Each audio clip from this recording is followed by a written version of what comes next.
વિક્રમ સંવત 2081 શ્રાવણવદી સાતમ શીતળા સાતમનો પરમ પવિત્ર દિવસ આવતીકાલે ભગવાન શ્રી કૃષ્ણ નારાયણના જન્મનો ઉત્સવ 5124 વર્ષ પહેલાં પરમેશ્વરનું પ્રગટ થવાનું પૃથ્વી ઉપર થયું. દ્વાપર યુગના અંતમાં એને 5100 ઉપરાંત વર્ષ થયા. એ જન્માષ્ટમીનો પવિત્ર દિવસ કાલે એના પૂર્વ સંધ્યાએ આજે શ્રી પંચેશ્વર મહાદેવના પરમ પવિત્ર સાનિધ્યમાં ભગવાન સ્વામિનારાયણની પૂર્ણ કૃપાથી વડતાલવાસી શ્રી લક્ષ્મીનારાયણ દેવ શ્રી હરિકૃષ્ણ મહારાજની કૃપાથી સારંગપુરવાસી સદગુરુ ગોપાળાનંદ સ્વામી શ્રી કષ્ટભંજન દેવ હનુમાનજી મહારાજની કૃપાથી પંચેશ્વર મહાદેવજીના આ પરમ પવિત્ર સ્થાનમાં 1 મહિના સુધી ચાલનારા અનેક મંત્રોની આહુતિથી તૃપ્ત થનારા શ્રી યજ્ઞનારાયણની સમક્ષે તેમજ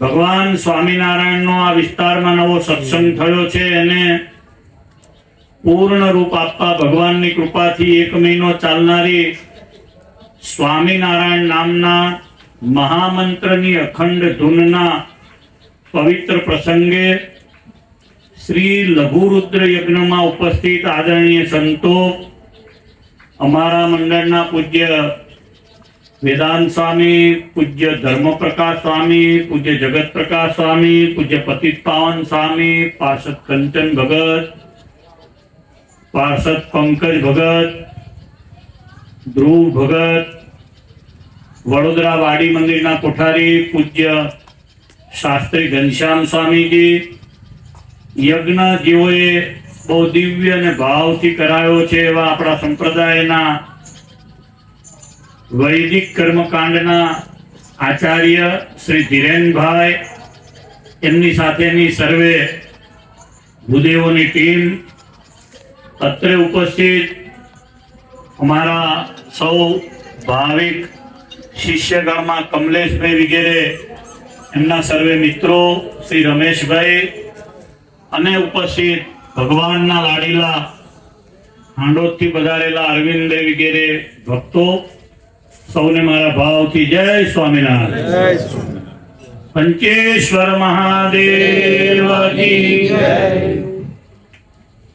શ્રાવણ માસમાં ભગવાનને અતિ પ્રિય મહાદેવજીને લઘુરુદ્ર યજ્ઞની આપણે પૂર્ણાહુતિ કરીએ.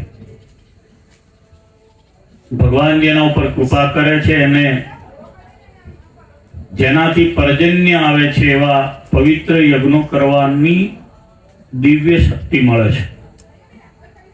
જે શુભલક્ષ્મી છે એ પવિત્ર કાર્યોમાં વપરાય છે. મનુષ્યના જીવનમાં લક્ષ્મી પ્રાપ્ત થાય પછી એના 1, 2 અને 3 રસ્તા છે. એક છે ઉપભોગ, બીજું છે દાન અને ત્રીજો છે નાશ. તમે વાપરો કા દાન કરો અને કા એ લક્ષ્મી છે જરૂર તમારા હાથમાંથી ચાલ્યા જવાના છે. ભગવાને આપેલી લક્ષ્મીથી પૃથ્વી ઉપરના બહુ બધા મનુષ્યોએ અનેકો પ્રકારના સત્કાર્યો કર્યા છે.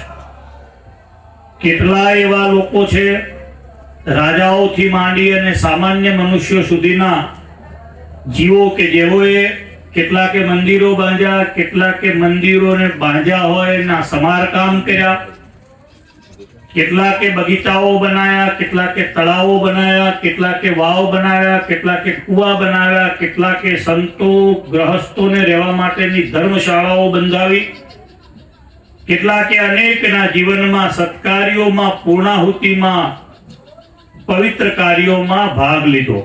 અને કેટલાય એવા જીવો છે કે જેઓએ પોતાને મળેલી લક્ષ્મીનો ક્યારેય સદ ઉપયોગ ન કર્યો. જગત આખું લક્ષ્મીને 3 પ્રકારે આપણે જોઈએ છીએ, જોઈ રહ્યું છે: ઉપભોગથી, દાનથી અને નાશથી.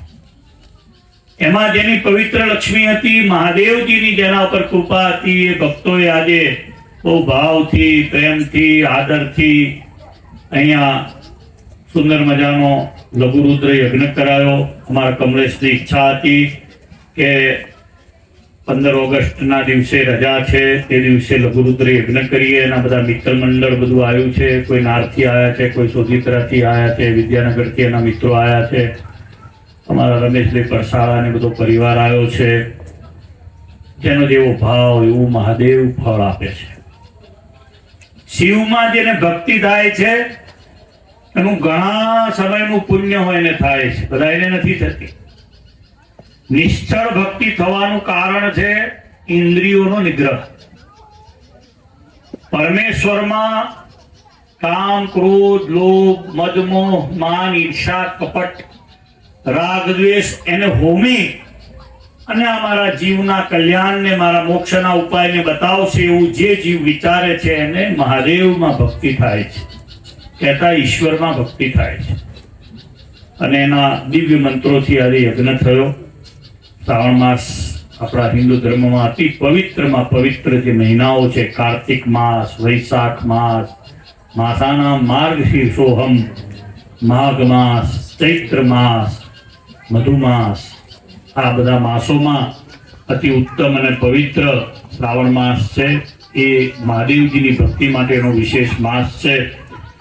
મહાદેવ દાદાને પ્રાર્થના કરું, તમે તો અહીંયા 5000 વર્ષોથી વિરાજમાન છો. 5000 વર્ષમાં 100 વર્ષમાં 4 પેઢી જાય, 1000 વર્ષમાં 40 પેઢી જાય, 5000 ગુણ્યા 400 પેઢી ગઈ, એનાથી વિશેષ કદાચ ગયા. અને બધાને અલગ અલગ ભાવથી તમે જોયા છે. અમારી તમારા ચરણમાં પ્રાર્થના છે કે તમે તો કૈલાસપતિ છો, તમે સદાય કલ્યાણના માર્ગને બતાડનારા છો, તમે બધા મંત્રોનું મૂળ છો, તમે બધી કળાઓને જાણનારા છો, તમે કળાને આપનારા છો, તમે બધી વિદ્યાઓને આપનારા છો. આગમ જેટલા કહેવાય આ દુનિયામાં, વેદ, વેદાંતો, એ બધાનું મૂળ તમારાથી શરૂ થાય છે. 100 કરોડ કલ્પ સુધી બ્રહ્મ વૈવત પુરાણમાં લખ્યા પ્રમાણે તમારી સ્થિતિ છે. તમારી આગળ તમારી હાથ જોડીને વિનંતી છે કે તમે અને નારાયણ બે એક છો. એકાત્મય વિજ્ઞેયમ નારાયણ મહેશયો ઉભયોર બ્રહ્મ રૂપેણ વેદેશુ પ્રતિપાદના. શિક્ષાપત્રીમાં સહજાનંદ સ્વામી મહારાજ ભગવાન એવું કહે છે કે બંનેનું વેદમાં એકાત્મપણું દર્શાવેલું છે. એટલે નારાયણમાં અમારા ચરણની, અમને અમારા મનની સ્થિતિ કાયમ રહે એવી અમે તમારી પાસે પ્રાર્થના કરીએ છીએ, કૃપા માંગીએ છીએ. વિશેષ મહાદેવજીને પ્રાર્થના કરીએ. અહીંયા બધા અલગ અલગ ભાવથી આવ્યા છે. કોઈને બિઝનેસ કરવો છે, કોઈને વિદેશ જવું છે, કોઈને કંપની સારી ચલાવવી છે, કોઈને કોઈનું માનતા નથી એને મનાવરાવવા છે, કોઈને ઘણું બધું પામી જવું છે, કોઈને પામ્યા છે એની સ્થિતિ રાખવી છે, અને કોઈને નિશ્ચળ ભક્તિ જોવે છે.